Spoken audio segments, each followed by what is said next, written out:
O episódio que você ouve agora é uma produção da L Assessoria Podcast. Olá pessoas, tudo bem? Aqui é Gilson Lorente, fotógrafo, falando diretamente das terras escaldantes de Presidente Prudente no interior de São Paulo. E estamos aqui com o nosso próximo episódio do Câmera Escura, o nosso podcast de fotografia, cultura pop, música e o que mais vier à mente. Estamos aí com mais um episódio sobre fotografia. O da semana que vem, o da próxima quinzena não será aí voltado aí mais para cultura pop, mas eu não vou falar do tema aqui agora para vocês não. Vocês vão ter que aguardar o episódio estrear. Hoje a gente vai falar sobre uma notícia que caiu aí como uma bomba no mercado, não só de fotografia, mas de eletrônicos, que foi a decisão da Sony de fechar a fábrica deles no Brasil. E não só fechar a fábrica, eles vão encerrar a sua operação de vendas de produtos eletrônicos em território nacional. A única coisa que vai ser mantida é a venda do PlayStation, porque o PlayStation ele já não era fabricado no Brasil. Ele é importado e revendido por uma distribuidora autorizada. Então isso vai continuar. Mas TV, câmeras fotográficas e qualquer outro tipo de eletrônicos produzidos no Brasil, nem importado eles vão vender mais. Eles vão encerrar as suas atividades em território nacional. E a gente vai falar sobre isso nesse episódio daqui a pouco, depois da vinhetinha. Então, gente, estamos aqui de volta, mais um volume, mantendo aí a nossa promessa de entregar para vocês um episódio a cada 15 dias do Câmera Escura. Antes da gente falar do assunto principal desse episódio, eu gostaria de falar um pouco sobre o episódio passado, que foi aquele sobre se há ou não há racismo ou preconceito na fotografia. Recebi alguns e-mails, recebi algumas interações nas redes sociais.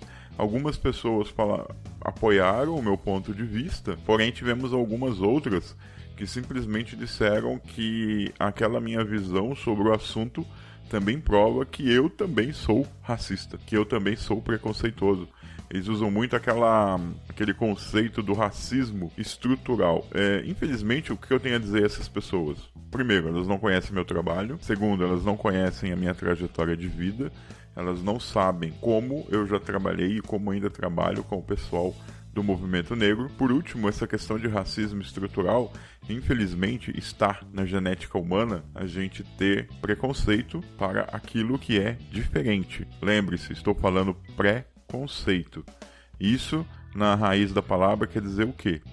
O que eu não conheço, eu tenho medo ou eu não gosto. A partir do momento que você, ser racional, começa a conhecer, começa a ver o lado da outra pessoa e começa a entender a cultura dessa pessoa, você pode reformular os seus conceitos e você passa a respeitar. Então, cara, preconceito existe com todo mundo. Todo mundo nasce meio preconceituoso. Por quê? Porque é o diferente, é o assustador, é aquilo que você não conhece, né? Todo mundo tem medo do desconhecido. Mas o ser humano é racional e ele existe aí para nossa mente, né, tá a favor da gente rever os nossos conceitos e evoluir no nosso ponto de vista. Agora, o racismo é realmente a pessoa achar que outro ser humano, por conta das suas características raciais ou culturais, é inferior a você. Isso é só idiotice. Isso é só coisas de mentes não evoluídas. Isso é só coisas de pessoas que pararam no tempo. Se você não ouviu, ouça aí o episódio anterior, onde eu falo aí de algumas situações envolvendo a fotografia e os movimentos antirracismo que eclodiram nos Estados Unidos e por consequência no mundo inteiro, e você forma aí a sua opinião. Eu sou bem radical com algumas coisas. Eu acho que o problema existe e ele tem que ser atacado na sua raiz. Ele tem que ser atacado naquilo que importa e não em chiliques, tá? Porque chilique todo mundo tem. Agora, o que esse chilique vai contribuir para que a cultura, para que o ser humano evolua? Nada. Então a gente tem que apostar em atividades e situações que vão contribuir para a evolução do pensamento. Beleza?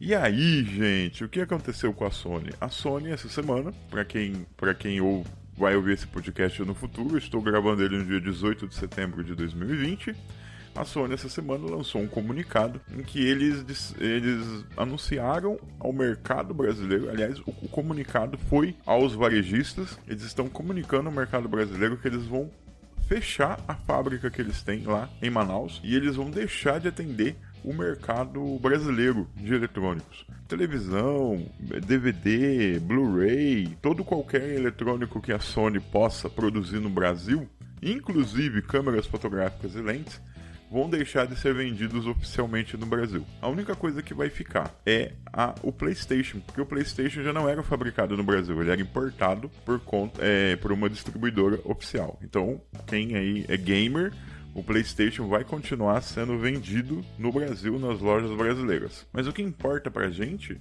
é a questão das câmeras fotográficas, né? E qual que é o motivo, um dos motivos da Sony estar saindo do Brasil? Ora, cara, as empresas, eu vou contar um segredo pra vocês, isso pode ser chocante, mas empresas trabalham com lucro. Se você não tem lucro, se a sua operação em uma região do mundo não dá lucro, então ela tem que ser eliminada, ela tem que ser fechada.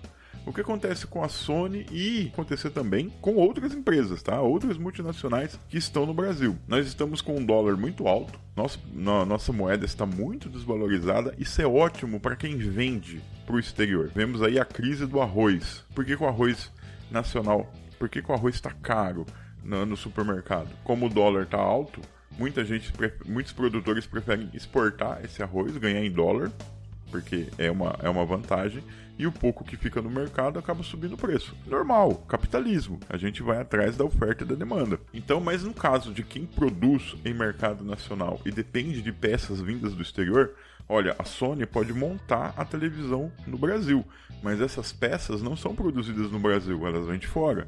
Então, se você está importando peças no valor de dólar e vende o produto no Brasil em real, isso é absurdo, porque para compensar o que eu estou pagando nas peças que estão chegando, eu preciso vender o produto nacional muito caro. Se eu vendo o produto muito caro, se as pessoas não compram porque a TV é muito cara, então a fábrica não bate a meta. E se a fábrica não bate a meta, a matriz vai cortar essa parte do negócio que não está dando retorno. É capitalismo básico. Infelizmente, para os fotógrafos brasileiros, isso é estranho. A gente já perdeu a Nikon. A Nikon saiu do Brasil bem antes, né? Tem alguns 2 ou 3 anos que a Nikon abandonou o mercado nacional, mas foi por problemas de organização da própria empresa, né? Eu já falei disso em vários podcasts, como a Nikon aí tem um problema de gerenciamento muito grave, né? A empresa que tem os melhores produtos no mercado e todo ano ela tem prejuízo. Por quê? Problema de gerenciamento, sempre. Não é questão de tecnologia, é questão de quem está em cima na cabeça da empresa gerenciando a coisa. E o pessoal está perdendo aí agora um dos fabricantes oficiais que estavam no Brasil. A gente tinha 3 fabricantes que estão no Brasil de forma oficial, que era a Sony, a Fuji e a Canon. São os 3 que vendem nacionalmente, né, as suas câmeras e tem assistências técnicas oficiais em mercado brasileiro. O resto, cara, é tudo contrabando. Assistência técnica são pessoas que são autorizadas ou que têm grande experiência em consertar câmeras, mas não é uma coisa oficial. Qual que é o problema aí? O problema é que todo mundo que investiu em equipamento Sony está se sentindo meio traído. Nossa, eu vi umas pessoas fazendo declarações nas redes sociais que estão realmente revoltadíssimos, porque apostaram na Sony. Querendo ou não, a Sony é um fabricante novo dentro da fotografia, novo aí, teoricamente, né? Mais de 20 anos que eles estão no mercado de fotografia digital. Mas em comparação com os mais tradicionais, como Pentax, Nikon, Canon, ele é uma galera nova que entrou no mercado da fotografia com o advento da fotografia digital. Antes do digital, eles não trabalhavam nesse mercado. Todo mundo estava querendo, esperando, sonhando que a Sony trouxesse para o Brasil o seu serviço Sony Pro, que é um serviço voltado para os fotógrafos profissionais. Como a Canon tem o Canon Pro no Brasil também. No final, o que aconteceu? A Sony simplesmente deixou o mercado, tá pulando fora, não vai nem ter um revendedor oficial. Eles vão simplesmente abandonar a operação de vendas no Brasil. Uma coisa que está lá no anúncio oficial da empresa é que as garantias vão ser honradas e a assistência técnica vai ser mantida. Por quanto tempo, não sabemos. Então, se você tem aí a sua câmera Sony, se você tem a sua lente Sony, você tiver problema com ela que precisa de uma manutenção, por enquanto, a manutenção oficial da Sony continua funcionando no Brasil. Não sabemos por quanto tempo. A Nikon, quando saltou fora do mercado nacional, nenhuma assistência técnica oficial ela deixou. Ela simplesmente sumiu, né? Falou, olha, não gostamos mais de vocês, tchauzinho. O que foi muito triste para quem tem uma Nikon, para quem necessita de uma assistência técnica da Nikon. Você pode dizer para mim, pô, mas esse lance de assistência técnica autorizada é tão importante assim? Olha, quando alguém pergunta pra gente, você me indica uma câmera para mim comprar. A gente estava indicando Canon, Sony e Fuji. Por quê? Por conta da assistência técnica oficial. Por quê? Porque se você tem uma assistência técnica oficial, você também tem acesso a peças de reposição de uma forma mais fácil. Uma assistência técnica que não seja oficial, por exemplo, existem ótimas oficinas de câmeras fotográficas em São Paulo, em Londrina, em Curitiba, né? Tô falando aqui mais da nossa, que atenderia aqui a região aqui do estado, onde eu moro. Mas, por exemplo, quando eu mando uma câmera Pentax, quando eu mando uma câmera Sigma, quando eu mando uma câmera de qualquer outra Panasonic para uma oficina dessa, eu nunca sei se ele realmente vai me colocar ali uma peça de reposição nova ou que ele tirou de outra câmera, né, de alguma outra sucata que ele tem ali.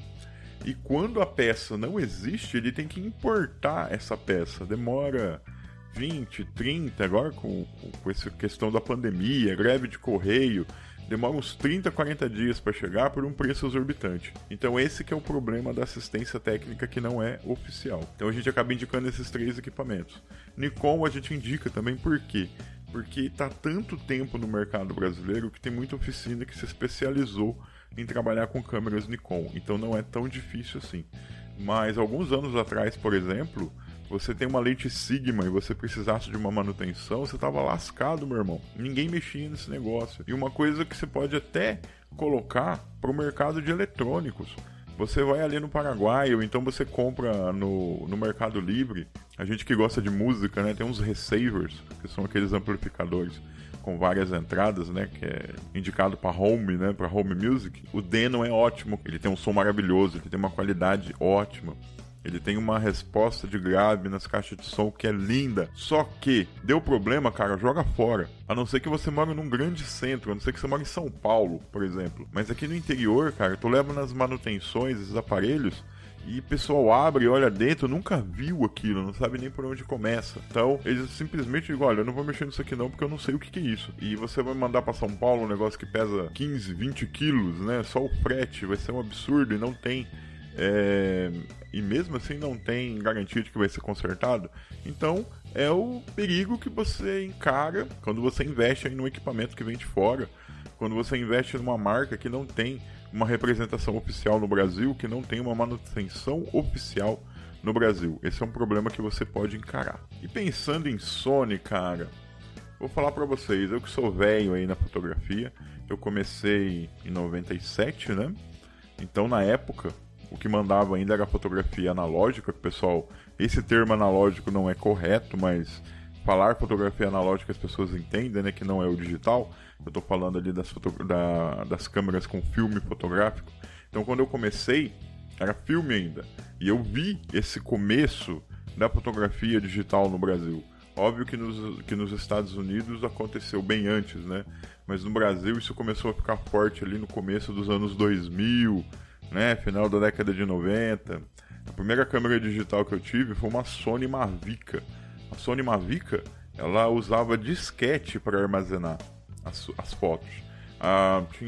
Não tinha 1 megapixel a resolução total do sensor e cabiam 10 fotos, 10, 11 fotos no máximo por disquete. Então a gente saía ali com uma caixa de disquete, né, com 10 disquetinhos para fazer 100 fotos. Olha só que loucura você pensar nisso hoje. Mas a Sony entrou nesse mercado da fotografia com a fotografia digital. Eles tinham todo esse conhecimento de como fazer equipamentos eletrônicos e eles trouxeram isso para a fotografia. Então eles começaram com câmeras pequenas, que a gente chama de câmeras compactas. Então eu tive uma Sony Mavica, eu tive uma P71, que era de 3 megapixels, se eu não me engano. Foi a primeira câmera digital realmente com qualidade que eu tive, era uma compactazinha. Na época, a Sony não tinha esse conhecimento da fotografia tradicional, então eles produziam só câmeras que não eram reflex, câmeras que eram compactas. E eles entraram forte num mercado que a gente chamava de prosumer. O que era a prosumer? Era uma câmera que ela tinha tanto características de câmera compacta quanto características de câmera profissional. A mais famosa deles aí foi a F808. Pô, era uma câmera preta, linda, do design maravilhoso. Todo mundo queria ter uma câmera daquela. Era muito legal. E por que o mercado prosumer foi importante? Porque as primeiras câmeras reflex digital eram tão caras, se comparadas com as reflex não digitais, né, as tradicionais, elas eram tão caras que os fotógrafos tinham muito medo ou não tinham capital para fazer essa migração do analógico para o digital. E a prosumer foi um meio termo. Era uma câmera compacta, ainda era uma câmera compacta, com porte grande, parecia uma reflex, e ela tinha todos os modos manuais, e ela tinha uma sapata para você colocar um flash externo, que era um diferencial muito grande em relação às câmeras compactas mais tradicionais. Então muita gente começou no digital profissionalmente com uma prosumer. A gente tinha umas câmeras da Fuji, tinha câmeras da Olympus e tinha essa Sony F808. E um diferencial da F808 é que ela tinha entrada para cabo de sincronismo, para você usar ela em estúdio fotográfico. Então muita gente começou em estúdio profissionalmente com uma câmera digital ou em eventos com uma câmera prosumer. Com o tempo, a Sony decidiu investir nesse mercado. Aí eles foram lá e compraram a Minolta. A Minolta era uma empresa de fotografia que tinha décadas de história na produção de câmeras fotográficas reflex. Então, como eles não tinham o conhecimento de como fabricar uma câmera reflex, eles foram lá e compraram uma empresa, compraram seus funcionários, compraram seus engenheiros para ter o conhecimento para fabricar câmeras mais evoluídas. E foi nessa brincadeira que nasceu a primeira Sony Alpha, a Alpha 100. A Alpha 100 foi a primeira câmera reflex que a Sony produziu. Pô, era uma câmera bonita, mas tinha todos aqueles problemas que todo mundo criticava com a Sony. A Sony tinha um problema muito grande com ruído. Eu já falei de ruído em alguns podcasts e lá no YouTube eu publiquei semana passada um vídeo sobre as principais regulagens da câmera fotográfica e eu falo do ruído lá, o que é. Vou deixar o link aqui no texto desse post para vocês acessarem esse vídeo se vocês tiverem dúvida. Então, sempre foi uma crítica muito grande com as câmeras da Sony, ela produzir ruído em ISO relativamente até baixo, ISO 400 de uma câmera compacta da Sony, mas também não era só Sony, tá? As câmeras da Kodak eram horríveis nesse quesito também. Produzia muito ruído. Por isso que eu falar para uma pessoa de 20 anos atrás que a Sony seria líder no mercado de produção de sensores fotográficos e também seria a fabricante dos melhores equipamentos fotográficos da atualidade, a pessoa ia rir na minha cara. Rir muito na minha cara. E é o que acontece hoje. Hoje, a Sony, assim como toda grande empresa que trabalhava em vários mercados, né? Querendo ou não, a Sony produzia todos os tipos de eletrônico. Então, ela meio que afunilou a sua produção e começou a apostar só nos mercados que realmente dão um retorno. Um dos mercados que dá retorno e a Sony investe pesado até hoje é o de sensor fotográfico. Grande parte das câmeras fotográficas de outras empresas trabalham com sensores produzidos pela Sony, inclusive da Nikon. Eu acho que fora a Sony, a outra grande fabricante de sensores é a Canon, mas a Canon produz sensores só para suas câmeras. A Sony não, produz sensores para suas câmeras e vende sensores de celular, de câmeras fotográficas para outras empresas. E a Sony tem uma linha agora, né? Agora não, né? Já faz algum tempo que ela investe nisso, de câmeras mirrorless voltadas para o mercado profissional e também voltadas para o mercado amador. Olha que bacana! Uma empresa que saiu pequenas câmeras compactas e chegou a ser uma das líderes de mercado na produção desse tipo de câmera. Principalmente voltada para vídeo, tá? As atuais Sonys mirrorless tem grande qualidade de fotografia, mas a gente percebe no marketing da empresa que eles querem pegar o segmento profissional que trabalha com vídeo. Isso está dando certo? Sim. Por que isso está dando certo? Porque a gente trabalha com evento aqui na região de Presidente Prudente, uma coisa que talvez o público leigo do mercado profissional não saiba. Antigamente você contratava o profissional que ele te oferecia tanto foto quanto vídeo. Hoje as duas coisas meio que se separaram. Então tem empresas que trabalham com vídeo em eventos e as empresas que trabalham com fotografia. Por que houve essa grande separação? Falei, rapaz, o mercado de vídeo necessita de grandes investimentos. Você precisa de grandes atualizações tecnológicas num prazo muito pequeno de tempo. Ao passo que a fotografia, nem tanto. Você vê aí tranquilamente pessoas trabalhando hoje com câmeras com mais de 10 anos de idade. No vídeo isso seria inconcebível você pensar isso. Eu mesmo aqui, eu tenho 3 câmeras que têm mais de 10 anos de idade. E elas estão no batente. Eu tenho uma 50D e eu tenho 2 7D. Elas estão no batente até hoje. No mercado de vídeo, você não vai encontrar isso. Você vai ver pessoas que estão trabalhando com os equipamentos mais modernos, com as coisas que saíram há pouco tempo. E a gente percebe nas empresas de vídeo, que são nossos parceiros aí no registro de eventos, que todos eles estão usando Sony. Todo mundo que usava Canon antes, porque a Canon foi a primeira empresa, né, do segmento das câmeras fotográficas que investiu na produção de vídeo. No caso, o vídeo Full HD, quem lembra das 5Ds que começaram a produzir vídeo, foi uma revolução no mercado, que era uma câmera de qualidade que filmava em Full HD e comparada ao preço de uma câmera de vídeo profissional, ela custava ali uma porcentagem daquele preço. Então foi uma revolução, trouxe o Full HD para pessoas que nunca pensaram em poder ter uma câmera de vídeo profissional. Mas a Canon parou no tempo e a galera, todo mundo que investiu na Canon trocou seus equipamentos por Sony. Muitos até mantiveram as lentes da Canon para usar com a Sony através de adaptador.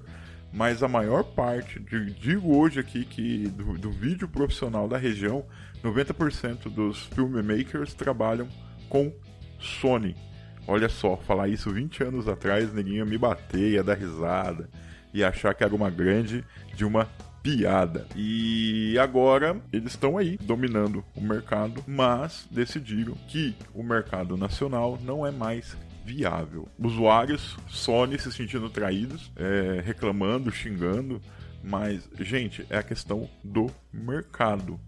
E eu pergunto pra mim, você que tem aí uma câmera Sony, você comprou ela oficialmente? Porque aí vem a nossa terceira parte desse episódio, que é a questão também de como esse dólar alto está destruindo o mercado de câmeras fotográficas. A gente tem 2 fatores que está influenciando. O primeiro é a questão da pandemia. A pandemia dificultou o transporte de mercadorias no mundo, e se você não acredita em mim, é só você entrar no Mercado Livre, procurar por algum equipamento fotográfico, lente, você vai ver como a oferta é muito baixa. Antigamente você tinha centenas de câmeras novas sendo oferecidas. Hoje você tem muito pouco. Por quê? Porque tem pouca gente trazendo mercadoria da China, trazendo mercadoria da Europa para o Brasil. E o segundo ponto, o dólar alto. Eu tive há uns meses atrás, mais ou menos 30 dias atrás, eu fui contratado por um site a escrever um texto para indicação de câmeras fotográficas, compra de câmeras fotográficas. Então era lá, as 10 câmeras fotográficas para você começar na fotografia profissional. Era uma coisa mais voltada para o público profissional. E eu comecei a fazer uma pesquisa sobre características dos equipamentos que estão no mercado. E eu fiquei muito assustado com o valor que essas câmeras fotográficas estão atingindo no mercado nacional. Por que sobe? Cara, vamos ser honestos aqui, 90% dos equipamentos fotográficos que são vendidos no Brasil são contrabando. São câmeras que entraram pela China, que são câmeras que entram pela Europa, são câmeras que entram pelo Paraguai, que entram sem pagar imposto. Só que a gente paga o preço do dólar nela. Hoje, em grandes sites, compensa você comprar aquelas câmeras de entrada, as mais baratas. Então você acha elas por um preço até bacana. No site da Canon, no Magazine Luiza, eu vi umas câmeras de entrada com preço bem bacana. Magazine Luiza, Lojas Americanas, Submarino, essas coisas você acha as câmeras de entrada por um preço até legal. Mas se você quer alguma coisa mais parruda, né, alguma coisa mais avançada, tu busca no Mercado Livre ou em outros sites que você sabe que vendem coisas que vêm da China, que vêm de fora, que vêm do Paraguai, tá? E por conta desse dólar alto, eu me assustei com o valor das câmeras. Por exemplo, se você vai começar fotografando o evento, se você vai começar fotografando o casamento, então o interessante é que você tenha uma câmera ali mais intermediária. Não adianta você ter uma câmera de entrada, porque ela não vai ter a durabilidade que você necessita. Ela precisa aguentar pancada. Ela precisa aguentar chegar numa noite e fazer 2.000 fotos. E isso todo fim de semana. Então, se você precisa de uma câmera que tenha mais resistência, vamos ficar só nos dois fabricantes mais famosos? Por exemplo, a Canon 90D, que é o último lançamento aí das câmeras intermediárias da Canon, ela tá por um valor médio no Mercado Livre de R$12.000. R$12.000 com a lente básica safada, 18-135. Cara, R$12.000 é um investimento considerável. Quanto tempo eu preciso para juntar essa grana, ainda mais no mercado que está desaquecido por conta da pandemia? Quanto tempo eu tenho que juntar R$12.000 para comprar uma câmera? Ou se eu tivesse os R$12.000, em quanto tempo esse investimento vai retornar? Cara, R$12.000, alguns meses atrás, a gente pagava em câmera full frame, que é câmera muito mais avançada do que é a 90D. E no caso da Nikon, seria a D7500, tá? A média de R$10.000 no Mercado Livre, com a lente 18-140, que é a lente do kit também, né? Uma lente escura, tá? Ela tá lá só para você fotografar. Mas se você vai trabalhar profissionalmente, não é uma lente indicada. Só o corpo você acha por R$7.500, R$7.800. Eu, Gilson Lorente, acho esse um preço muito elevado para você dar num equipamento de qualidade intermediária, mas infelizmente, se você pega o valor dela em dólar na Amazon, se você pega o valor dela em dólar na BW, você vai converter e vai chegar mais ou menos perto desse preço mesmo. Seria 30% menor, porque os 30% é o que o vendedor local tá tirando de lucro, né, na revenda desse equipamento. Então, cara, olha, enquanto o dólar ficar alto, eu prevejo aí uma situação bem complicada para o nosso mercado, ainda mais se você precisar trocar de câmera ou mesmo se você precisar fazer manutenção em câmera. Eu não sei agora, tá? Mas um obturador de uma 7D, que a câmera está aqui na mesa agora em cima, aqui que eu estou olhando para ela, um obturador de uma 7D antes do dólar subir para a estratosfera, estava custando ali 800 a R$1.000 para trocar. E fico imaginando hoje qual que é o valor desse serviço. Infelizmente, né, esse dólar alto, para quem está trabalhando para quem está trabalhando dentro do Brasil, com equipamentos, dependendo de equipamentos e ferramentas que vêm de fora, está ficando muito complicado. Se eu produzisse algo que eu ia vender no exterior, tava feliz, batendo palma, aquela coisa toda. Mas como eu dependo de coisas que vêm do exterior, e não só fotógrafo, né, muitos profissionais dependem de ferramentas que não são produzidas no Brasil, mas são compradas de fora, esse valor está muito alto. Gente, esse foi o episódio de hoje. Só lembrando que a gente voltou com as aulas de fotografia particulares. A gente está fazendo aula tanto presencial, respeitando ali todas as normas de distanciamento social, então máscara, bem longe a gente não fica pertinho e tal. A gente está também com as aulas e consultorias online via Skype.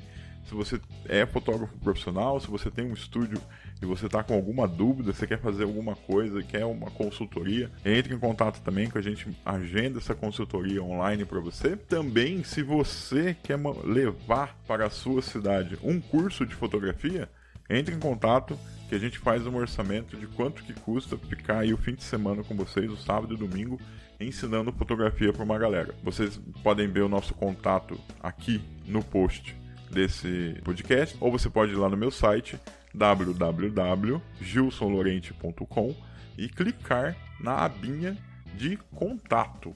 Lá você tem meu e-mail, já tem uma caixa de contato lá que vai cair direto no meu e-mail, e lá também tem meu WhatsApp. Já tem o meu númerozinho de WhatsApp para você que quer entrar em contato de uma forma mais rápida. E muito obrigado a todo mundo que ouviu. Assinem o feed para ver as novidades do podcast e a gente se encontra de novo daqui 15 dias.